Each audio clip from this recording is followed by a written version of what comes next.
Good morning, everybody, and welcome back to Walking the Blunt Blade. I am Oliver. Far be it for me to do movie reviews because I'm not very good at them. I may critique some movies, especially if I'm particularly disappointed by them. However, generally I don't do movie reviews.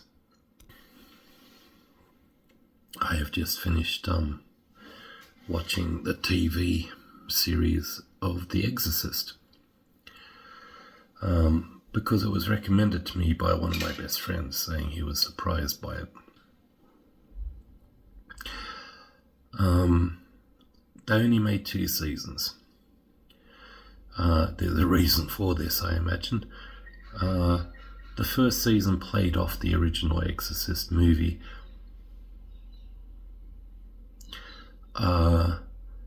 which made it kind of entertaining. But it got very predictable really fast. And after season 2 it ended. Season 2, of course, had a completely different storyline. And one of the priests leaving, because he took a life. Which, and he thought that was a sin. He took a life that the person pleaded him to take. But which is the greatest sin? That priest was also, sadly predictably homosexual. He had also struck and hurt innocent people. And he committed numerous sins. Just so monotonous and really and predictable and had nothing new to offer. Like many of the Exorcist movies, whether they're based on the original or otherwise.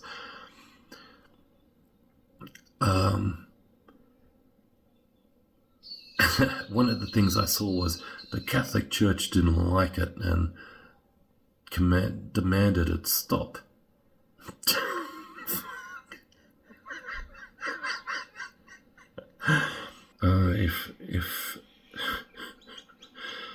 If the Catholic Church truly cancelled the Exorcism TV show, I mean, I guess they should be thankful. At least it was just a gay priest and not a priest that's molesting boys.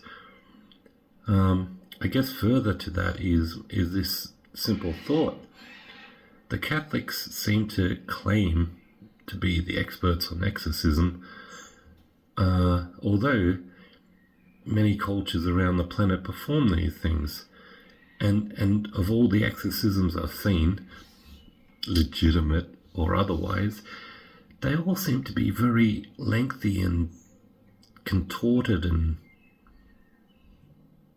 similar. Exorcisms have existed since the Bible.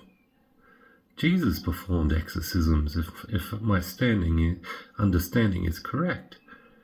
And they weren't that lengthy. They weren't that complex. They were kind of quick and simple and matter of fact. If I recall correctly, Jesus would say, "Name yourself." And then he would say, "Get out." But I guess that would be a relatively short movie, wouldn't it?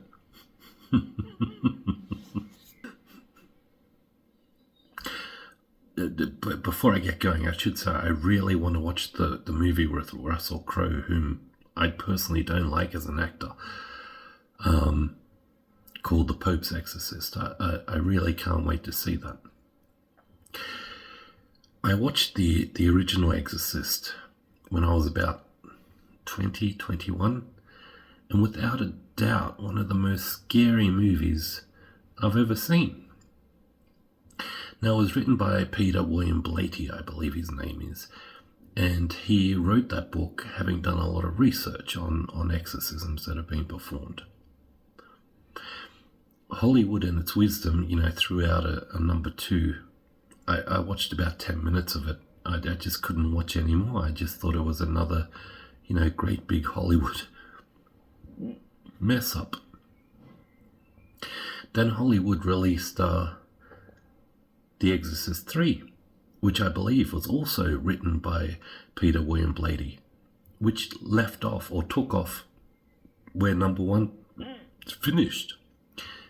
And I personally thought it was brilliant. I understand there's not a lot of people on the planet that liked it.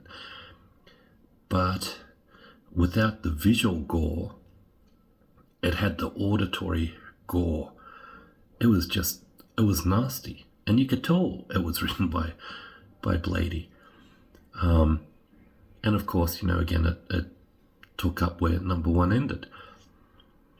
Then Hollywood was clever enough to come up with Exorcist number 4. I think they called it The Beginning or something, which didn't even hold true to one of the things that was mentioned in The Exorcist, the original Exorcist. Like, Hollywood, shame.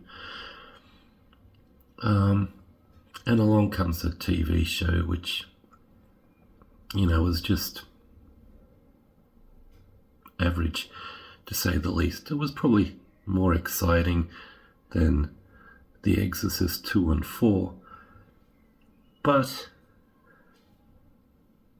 again, it was nothing that we'd never seen. It had repetitive events, and again, we don't need to have every inclusion. We don't need to see gay priests and stuff. Like, it doesn't interest me. I believe this year they're releasing, if they haven't already, a new Exorcist movie, again based on Peter William Blatty's. But it's another Hollywood production, and there's meant to be 3 of them, I believe. I think there's going to be, 3 of them, a trilogy. But Mr. Blatty's dead. He's already written this sequel, which was number 3, and I'm not sure what Hollywood's trying to achieve.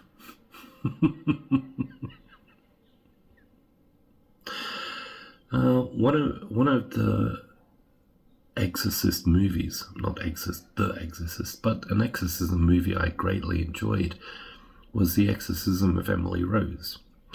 Now, again, it's not because of Hollywood's attempt to be super accurate or anything, but I liked it because it was a little bit scary mixed with courtroom drama.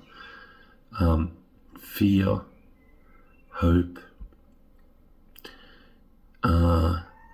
and elements of realism where people had to scratch their heads and question themselves and say, well, what's right and what's wrong and what do we believe? So I greatly enjoyed that. So that's this morning, a movie review. If you're going to follow the Exorcism movies, 1 and 3, and my point of view from there is leave it at that. I'll let you know if I watch the new one coming out this year. Cheers, everybody.